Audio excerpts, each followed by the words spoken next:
You ever have one of those moments where your life splits in two? I'm not talking about a tragedy or some Shakespearean melodrama. I mean a clean break, like hearing a snap in a quiet room. You don't scream.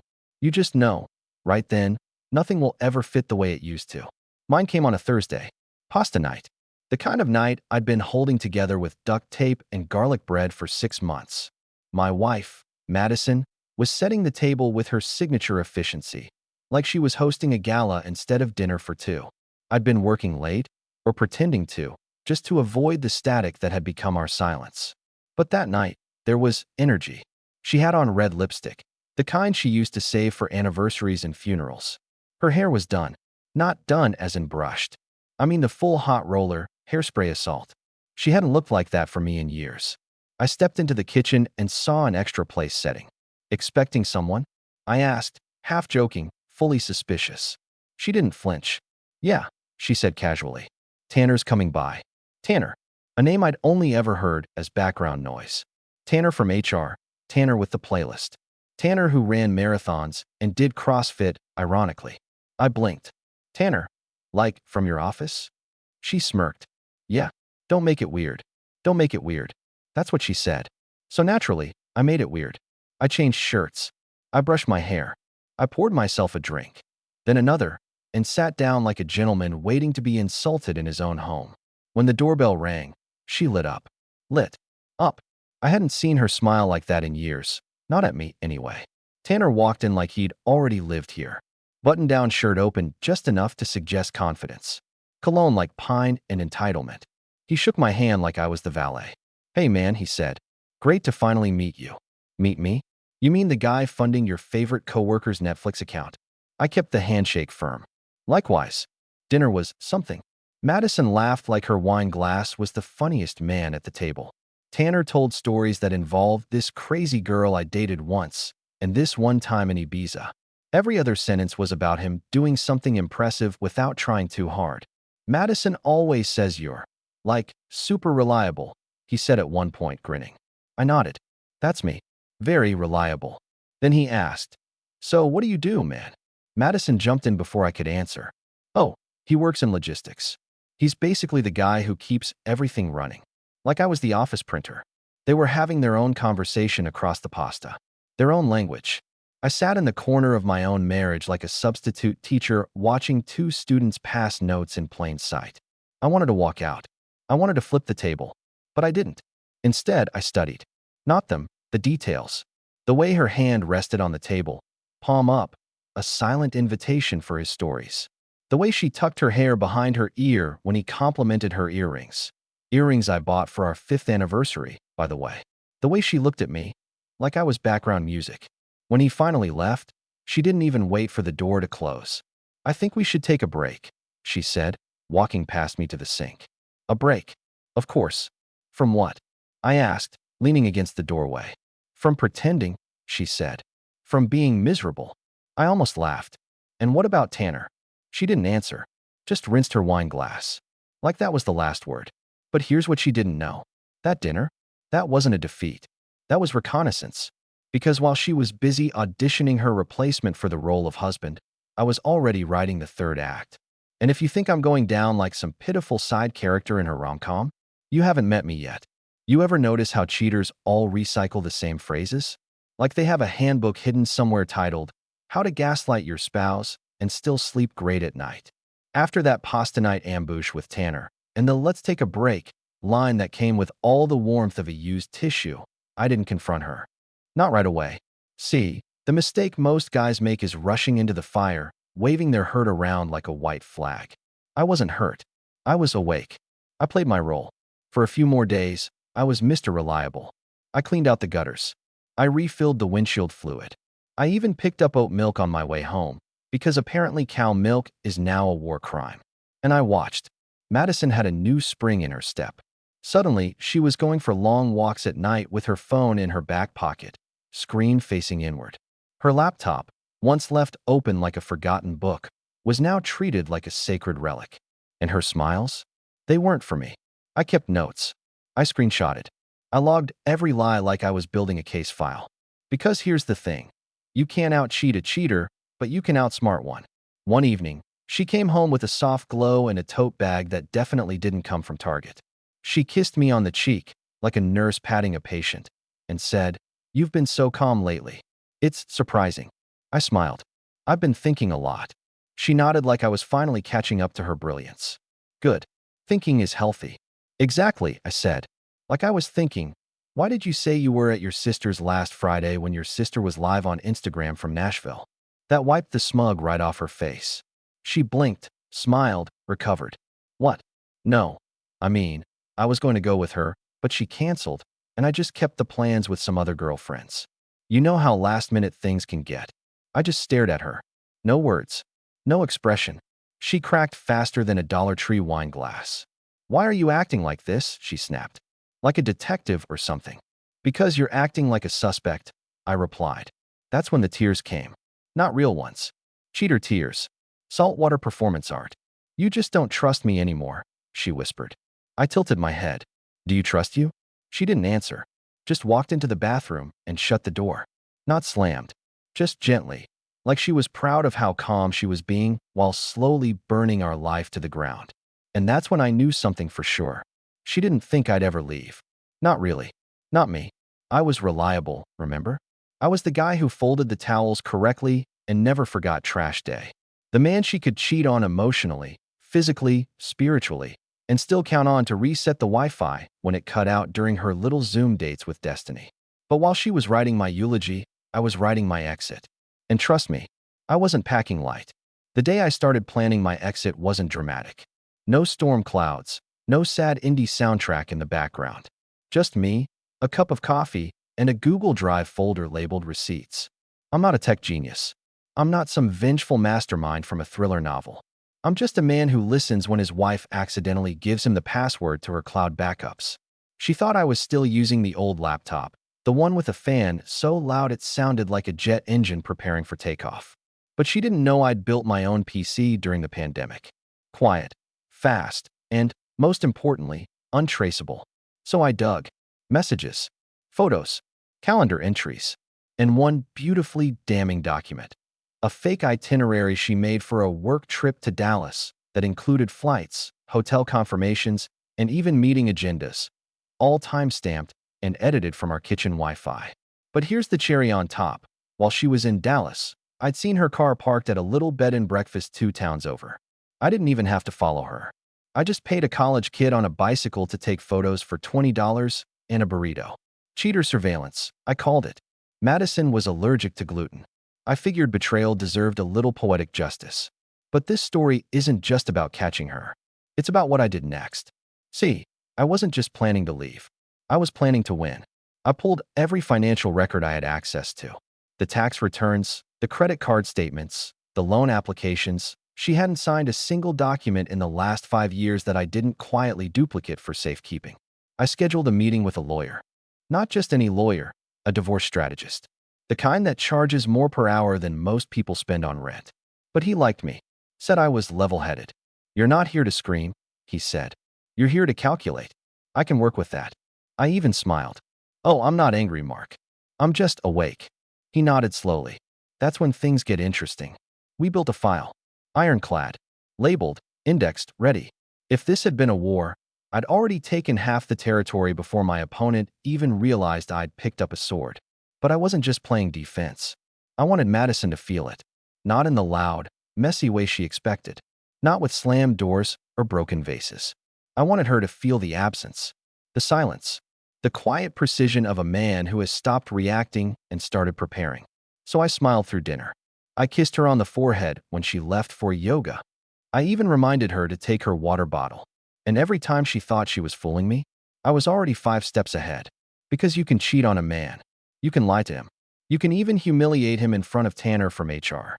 But if that man is the type who files the taxes, balances the budget, and sets up your 2-factor authentication, he's not going to break down. He's going to break even. And then he's going to break you. They say the devil's in the details. Turns out, so is the truth. It was the weekend before Madison's conference in Santa Fe. She'd rehearsed the lie like it was part of a job interview. 3 days, 2 nights. Networking. Very corporate. Very boring. She rolled her eyes like she was above it all. Like she was doing me a favor by going. I nodded, smiling. Don't forget your charger this time. What I didn't tell her, I'd already been to her sister's house the day before. Now, this wasn't about her sister being in on it. Julie's a lot of things, but a criminal accomplice isn't one of them. She's too nosy, too proud, and far too eager to play the voice of reason in other people's marriages. But Madison always used Julie as her cover. It was her favorite getaway excuse. I'm staying with Julie for the night. Julie and I are doing a spa weekend. Julie's worried about her divorce. I should go stay over and talk. And for years, I never questioned it.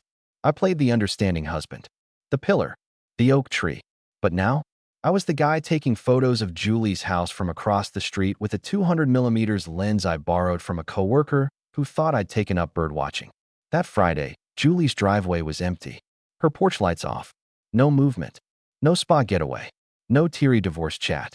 Just a quiet house that hadn't been lived in all week. But here's where it gets good. Lying in plain sight on the porch swing, Madison's red scarf. You'd have to know her to recognize it. Soft cashmere, small bleach stain near the tag. A gift from my mother she pretended to like. It was her go-to prop when playing the doting wife in winter. And now, it was sitting like a flag on enemy ground. At first I thought she'd planted it there on purpose. A decoy. But then I saw the real giveaway. A Starbucks cup, lipstick stained, abandoned on the porch step. Still full. Julie wasn't there. Madison hadn't even gone inside. She'd just stopped by, dropped the scarf, maybe took a selfie to text me later with a "just got to Julie's" message, and then left. She was getting sloppy. Comfortable. That's the thing with people like her. They mistake your silence for stupidity. They think just because you don't throw plates, you don't notice.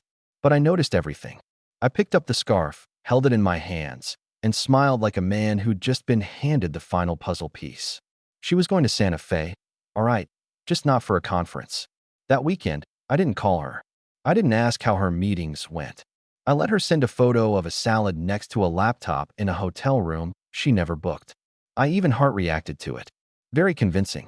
She got back Sunday night, kissed me on the cheek like a neighbor saying thanks for watering the plants, and threw her suitcase into the laundry room. How was Santa Fe? I asked. She yawned. Exhausting. Can we talk tomorrow? I just want to shower and sleep. I nodded. Of course. You work so hard. She smiled faintly, not because she believed me, but because she thought I still believed her. Now here's where most guys would confront her. Maybe wave the scarf in the air like a red flag, pun intended. Maybe throw a dramatic gotcha tantrum. Not me. Instead, I did something that would make her unravel slowly, silently. That night, I folded the scarf neatly, placed it on her pillow, and left the bedroom door open just wide enough for her to see it when she came out of the shower. I was brushing my teeth when she froze in the hallway. She stared at the scarf like it was a live snake. I kept brushing. She didn't say a word, just slowly picked it up, held it like a fragile artifact, and slipped it into her drawer like nothing happened. But her hands were shaking. She didn't sleep that night. I did. Beautifully.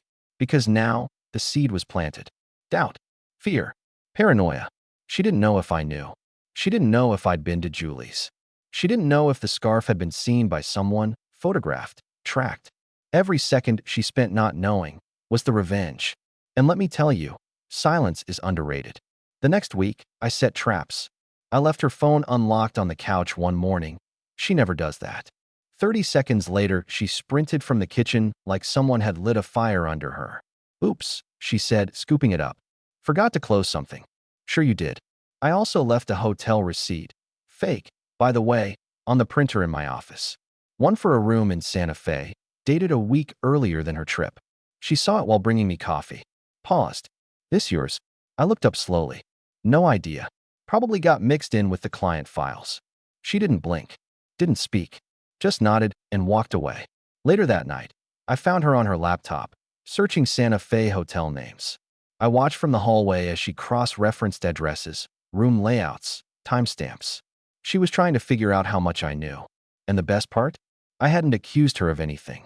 Because I didn't need to. She was already falling apart. One lie at a time. There's a look men like Tanner wear. The type that says, I've never been punched in the mouth for something I've said.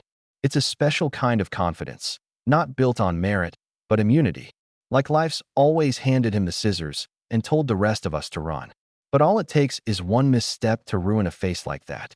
No, I didn't hit him. I didn't need to. I just gave him a mirror. Let's rewind. A week after the red scarf incident, and 2 weeks before Madison would learn what checkmate really feels like, I arranged a meeting. Not with her. With him. Tanner. See, he'd made himself a ghost since that dinner ambush. Madison probably told him to lay low, said I was handling it well, which in her dictionary meant stewing silently while she reinvented herself as a liberated woman who drinks oat milk lattes and cheats in activewear. But I knew where he worked. I knew where he parked. And I knew the bar where he liked to play pool on Wednesday nights, usually trying to impress the bartender with his knowledge of mezcal. So I showed up. He was chalking his cue when he saw me. Froze.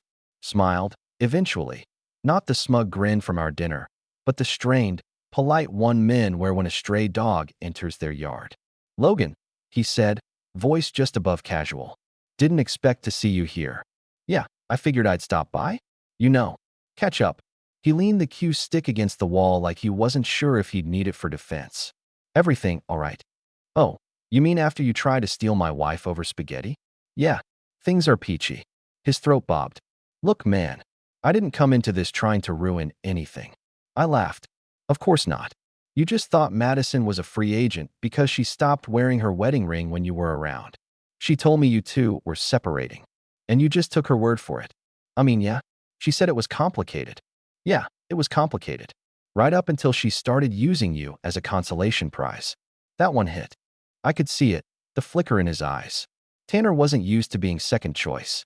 Or third. But deep down, I think he knew what he was. A band-aid over a marriage she'd already emotionally exited. But I wasn't there to bruise his ego. I was there to detonate it. I pulled out a flash drive from my jacket pocket, set it on the table. What's that? He asked.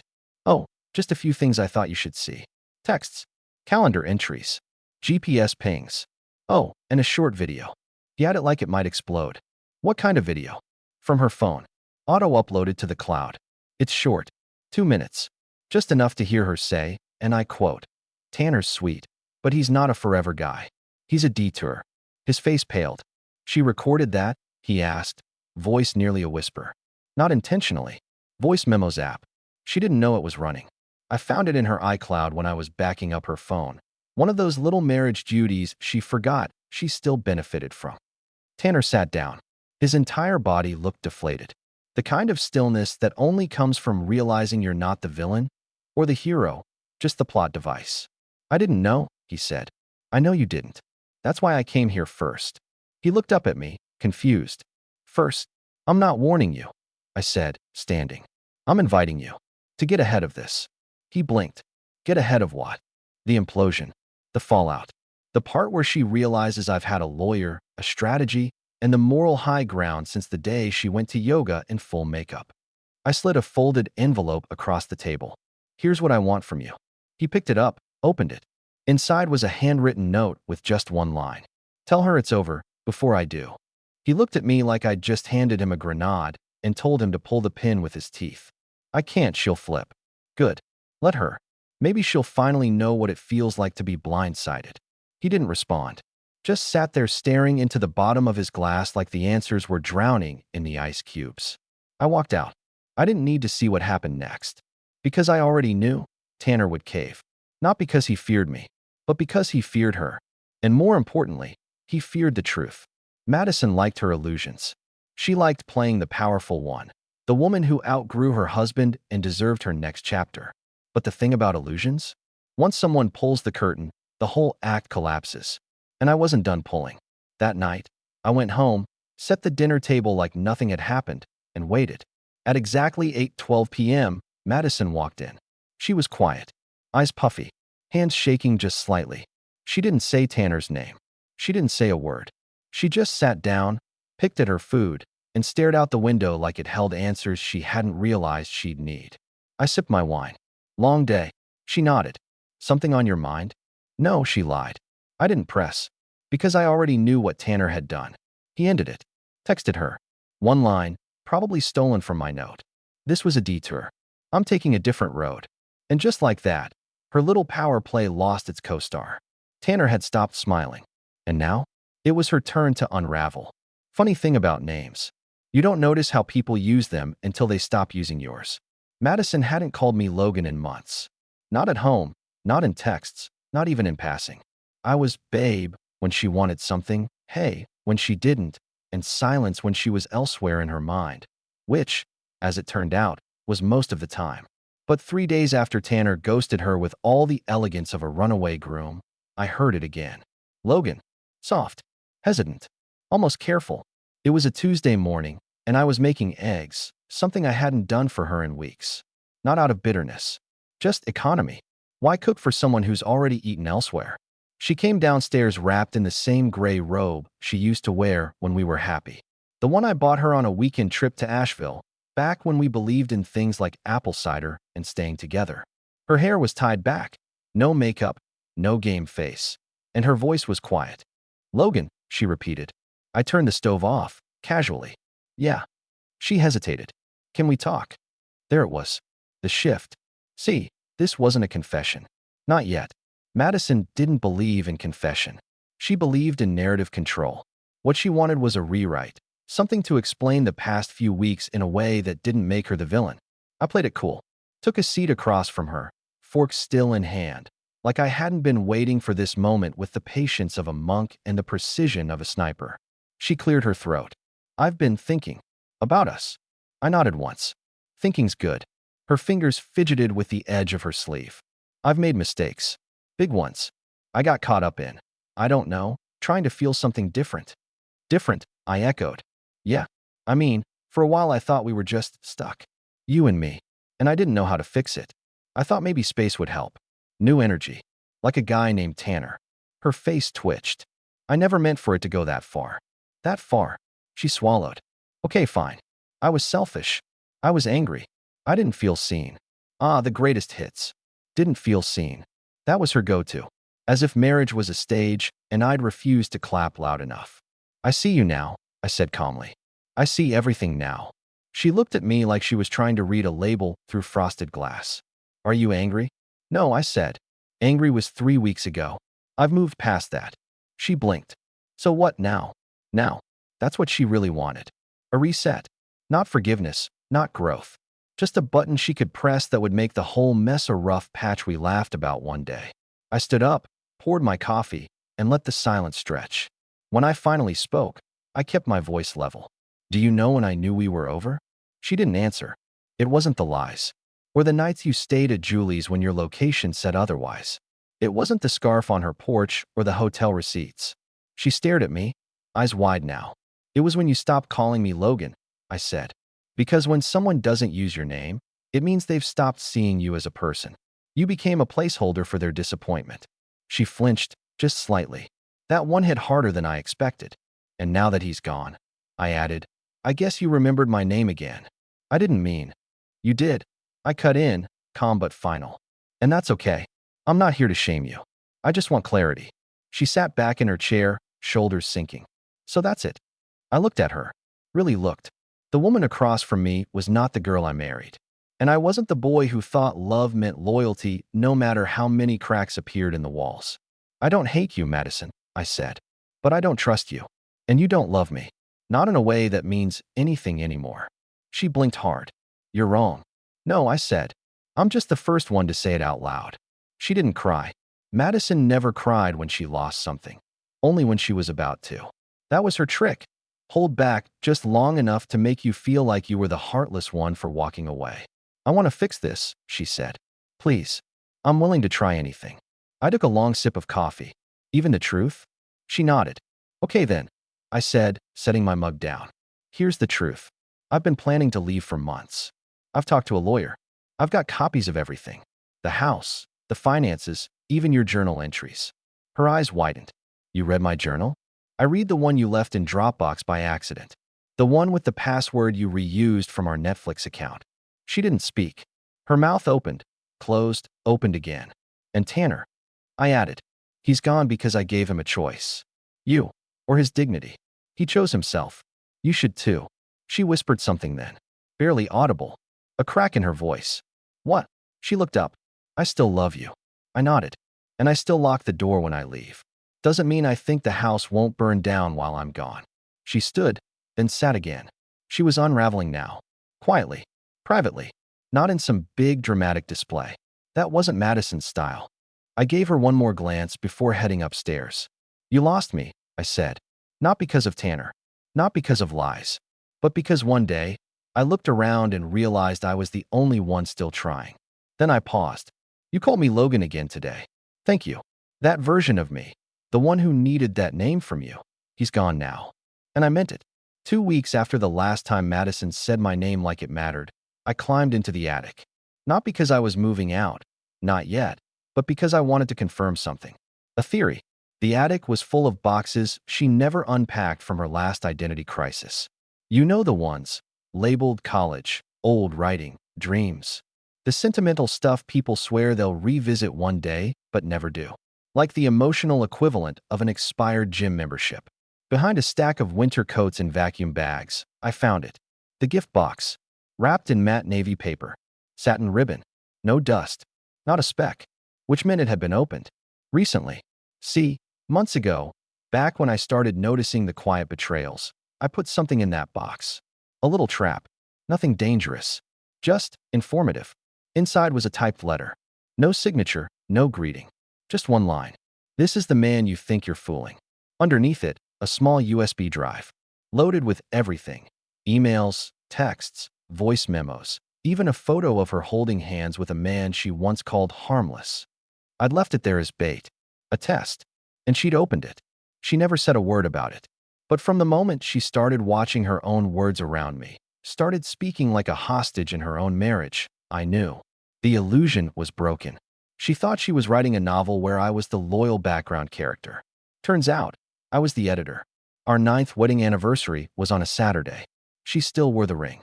I did too, because I was poetic like that. She suggested dinner. Some new rooftop place, all Edison bulbs and $14 cocktails with names like Forgive Me Later. I agreed, because part of me wanted to see how far she'd go to pretend. She dressed up, wore the same navy dress she wore to our engagement party. I didn't comment. We made small talk. Food, weather, the dog we didn't have. When the waiter brought dessert, she slid a small velvet box across the table. My heart didn't flutter, not even a little. I know things have been rough, she said, but I still believe in us. I opened the box. Inside, cufflinks. Silver. Monogrammed with my initials. Wrong ones, by the way. She'd used my middle name as the first letter. I looked up slowly. You know these aren't my initials, right? She blinked. They're not. No, I said. But thanks. This'll be a fun story to tell my next wife. Her eyes flashed. Why are you being like this? Like what? Cold. Distant. Cruel. I set the box down. Because I matched the energy. She didn't respond. Just looked at me, like maybe she was seeing me for the first time in months, or realizing I'd been seeing her long before that. Happy anniversary, I said, standing. Let's make it our last. I met with the realtor 3 days later. Not because I needed to. I'd already lined up a rental downtown. But because I wanted her to see the for sale sign go up with her own 2 eyes. Her reaction was muted. A slow walk to the curb. A stare. A shake of the head. No tears. Madison never cried over endings. Only losses she didn't control. She came back inside and asked, "So that's it?" I shrugged. "You can stay through escrow. We'll split the profits." "That's not what I meant." "I know." She paused. "You think this was all my fault?" "No," I said. "I think the affair was your choice. The gaslighting was your strategy. The silence? That was mine. So yeah, I think we both showed our cards." She sat down on the couch, the one I was leaving behind. She touched the throw pillow like it might remember a version of us that used to be real. "I never thought you'd go through with it," she whispered. "That," I said, grabbing my keys, "is why you lost." I left early the next morning. No drawn-out goodbye. No note on the fridge. I took my books, my records, the coffee maker. Left the ring in the mailbox. 2 days later, I got an email. Subject line, closure. Logan, I don't know who I was pretending to be. I think I just wanted to feel powerful again. But you didn't break. And somehow, that's what hurt the most. You were always one step ahead. I just didn't know until I was already behind. I wish you'd yelled. I wish you'd begged. But you didn't. You just watched. And now I have to live with that silence. Goodbye, Madison. I read it once. Then archived it. She was right. She wanted noise. But I gave her something worse. A man who walked away with nothing left to prove. And that was the real revenge.